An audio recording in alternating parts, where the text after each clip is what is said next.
أعوذ بالله من الشيطان الرجيم بسم الله الرحمن الرحيم قال الله تعالى في القرآن المجيد والفرقان الحميد ولا يحسبن الذين يبخلون بما آتاهم الله من فضله هو خير لهم بل هو شر لهم سيطوقون ما بخلوا به يوم القيامة ولله ميراث السماوات والأرض والله بما تعملون خبير صدق الله العظيم قال الله تعالى في شأن حبيبه صلى الله عليه وسلم إن الله وملائكته يصلون على النبي يا أيها الذين آمنوا صلوا عليه وسلموا تسليما اللهم صل على سيدنا ومولانا محمد وعلى الجود والكرم وآله وبارك وسلم. سورہ آل عمران آیت نمبر 180 تلاوت کرنے کا شرف حاصل کیا ہے. اس میں اللہ رب العزت نے اپنی راہ میں خرچ نہ کرنے والوں کو وعید سنائی اور ان کے بارے میں بتایا گیا کہ یہ لوگ بخل کرنے والے ہیں. آیت قرآنی سنیں، اس کا ترجمہ سماعت فرمائیں. بسم اللہ الرحمن الرحیم ولا يحسبن الذين يبخلون بما آتاهم الله من فضله هو خير لهم. اور جو لوگ اس چیز میں بخل کرتے ہیں جو اللہ نے انہیں اپنے فضل سے دی ہے وہ ہرگز اسے اپنے لیے اچھا نہ سمجھیں، بل هو شر لهم، بلکہ یہ بخل ان کے لیے برا ہے. سيطوقون ما بخلوا به يوم القيامة، ان قریب قیامت کے دن ان کے گلوں میں اسی مال کا طوق بنا کر ڈالا جائے گا جس میں انہوں نے بخل کیا تھا. وَلِلَّهِ مِيرَاثُ السَّمَاوَاتِ وَالْأَرْضِ وَاللَّهُ بِمَا تَعْمَلُونَ خَبِيرٌ. اور اللہ ہی آسمانوں اور زمین کا وارث ہے اور اللہ تمہارے تمام کاموں سے خبردار ہے. اس آیت میں اللہ رب العزت کی راہ میں مال خرچ کرنے میں بخل کرنے والوں کو شدید وعید سنائی گئی. فرمایا گیا کہ جو اللہ رب العزت نے مال عطا فرمایا ہے وہ اپنے فضل سے دیا ہے. اللہ تبارک و تعالیٰ نے اپنے فضل سے مال دیا اور وہ لوگ اللہ کی راہ میں خرچ نہیں کرتے اور سمجھتے ہیں کہ یہ خرچ نہ کرنا یہ ان کے لیے بہتر ہے. یہ مال تو ہمارا ہے، ہم نے کمایا، ہمارے خون پسینے کی کمائی ہے، یہ ہمارا ہے، ہم کیوں کسی کو دیں؟ وہ اسے اپنے لیے نہ خرچ کرنا اپنے لیے اچھا سمجھے. اللہ فرماتا ہے بل هو شر لهم، بلکہ یہ بخل کرنا، یہ خرچ نہ کرنا ان کے لیے برا ہے. شر لهم، ان کے لیے یہ برا ہے. یہ بخل کرنا اللہ کے فضل سے جو مال ملا ہے اسے اللہ کی راہ میں خرچ نہ کرنا ان کے لیے برا ہے. اور کیا ہوگا؟ جس مال کو انہوں نے جوڑ کے رکھا، خزانہ بنا کے رکھا، اکاؤنٹ اپنے بھر لیے، بینک بھر لیے اور کہا کہ یہ میرا مال ہے، میرا مال، میرا مال. اور جو اس کا مال ہے جو اس نے اللہ کی راہ میں خرچ نہیں کیا، اس کا حق ادا نہیں کیا، اللہ فرماتا ہے سَيُطَوَّقُونَ مَا بَخِلُوا بِهِ يَوْمَ الْقِيَامَةِ، ان قریب قیامت کے دن ان کے گھروں میں اسی مال کا طوق بنا کر ڈالا جائے گا جس میں انہوں نے بخل کیا تھا. یہ مال ان کے گلے کا پھندا بن جائے گا، طوق بن جائے گا. یہ مال، یہ سونا، یہ چاندی، یہ جائیداد، یہ مال، یہ روپیہ، یہ پیسہ، یہ اس کے لیے قیامت کے دن وبال جان. اور وہاں فرماتے ہیں کہ یہاں پر بخل سے مراد زکوٰۃ ادا نہ کرنا ہے. اب زکوٰۃ ہر عاقل و بالغ مسلمان مرد عورت جو صاحب نصاب ہو اس پر سال میں ایک بار فرض ہے. نصاب کیا ہے؟ جس کے پاس 7.5 تولے چاندی یا 12.5 تولے سونا یا 12.5 تولے چاندی یا اتنی رقم یا اتنی مالیت کا سامان تجارت موجود ہو، ایسا شخص جو ہے اس کے پاس نصاب ہے، وہ صاحب نصاب ہے. زکوٰۃ کب فرض ہوگی؟ جب سال پورا ہو جائے گا. اب اس پر زکوٰۃ ادا کرنا یہ لازم ہو گیا. اگر وہ تاخیر کرے گا تو وہ سخت گناہ گار ہے. اور زکوٰۃ دینے کتنی ہے؟ تھوڑی سی، بہت تھوڑی مقدار ہے. کتنی ہے؟ کل مال کا 40واں حصہ. یعنی جتنا مال آپ کے پاس موجود ہے نا اس مال کے 40 حصے کرے، 39 حصے اپنے پاس رکھے، 40واں حصہ یہ دینا ہے۔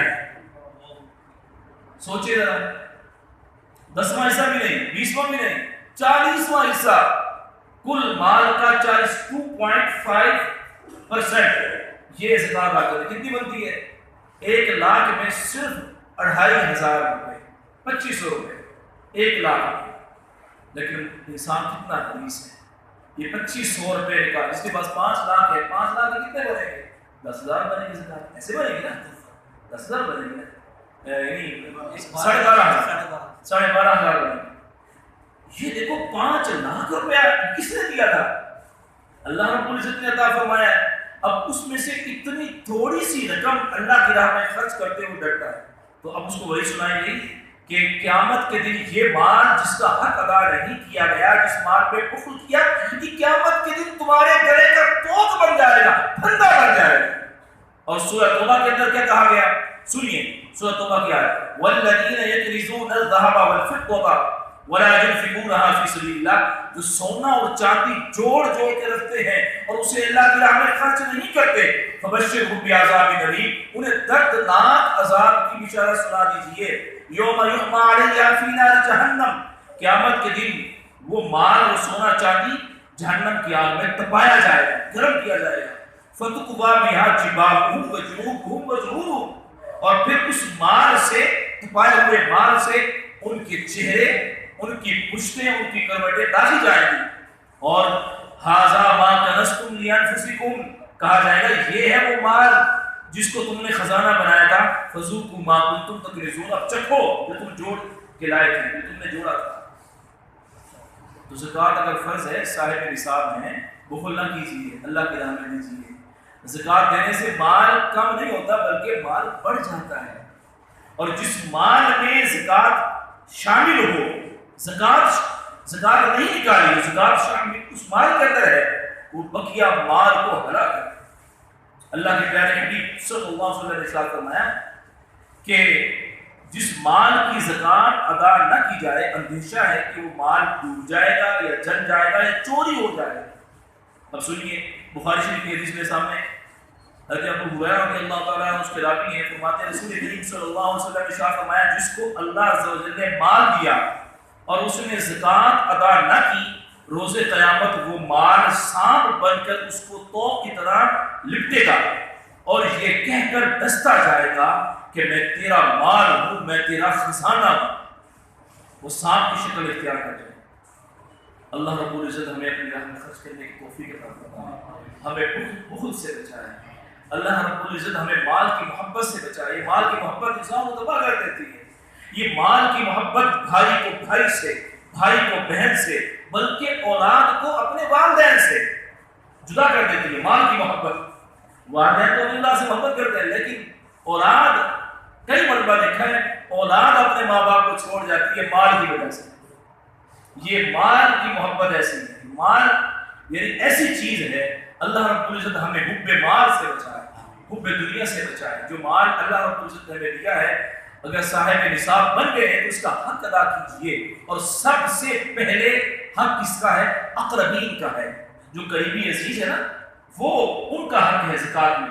ہم کیا ہوتے ہیں، ہمارے سیٹھ صاحب کے چرچے ہیں پورے علاقے میں، سیٹھ صاحب زکوٰۃ چلاتے ہیں، فلاں کو دیتے ہیں، اور دینے کا انداز کیا ہوتا ہے، گھر کے باہر لائن بنی ہوئی ہے اور لوگوں کو دے رہے ہیں، تھوڑا تھوڑا دے رہے ہیں، اور سینکڑوں لوگ باہر کھڑے ہوئے ہیں، ایک طریقہ کاری ہے۔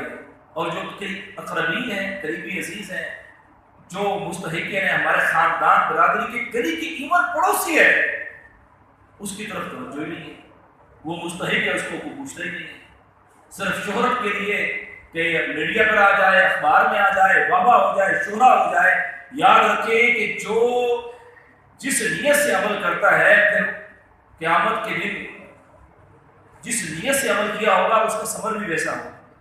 اللہ رب العزت ایسے عمل کو قبول نہیں فرماتا جو اس کے لیے نہ ہو، جو دکھاوا ہو جس میں، جو لوگوں کے لیے کیا ہو، پھر وہ عمل جو ہے مردود ہو جاتا ہے، رد کر دیا جاتا ہے۔ اللہ تبارک تعالیٰ اسی عمل کو قبول فرماتا ہے جو اللہ کی رضا کے لیے، جس کو دیں اللہ کی رضا کے لیے دیں۔ اللہ رب العزت ہمیں اپنے اموال کی زکوٰۃ ادا کرنے کی توفیق عطا فرمائے۔ تو آج کے درس سے یہ پتہ چلا کہ کہ زکوٰۃ ادا نہ کرنا، اس کے بارے میں کہا گیا وہ شخص بخیل ہے، اور وہ مال جس کی زکوٰۃ ادا نہ کی گئی وہ گلے کا توق بن جائے گا۔ اور یہ بات بھی میں نے بتائی کہ جب زکوٰۃ فرض ہو گئی، سال پورا ہو گیا، تو آپ دیر نہیں کرنی، آپ فوراً جو اس کا مستحق ہے، جو جس کو زکوٰۃ جس پر یعنی جس کو دی جا سکتی ہے، وہ زکوٰۃ کا مال اس تک پہنچا دیں۔ اللہ رب العزت ہمیں اپنے اموال کی زکوٰۃ ادا کرنے کی توفیق عطا فرمائے، آمین بجاہ نبی امین صلی اللہ علیہ وسلم۔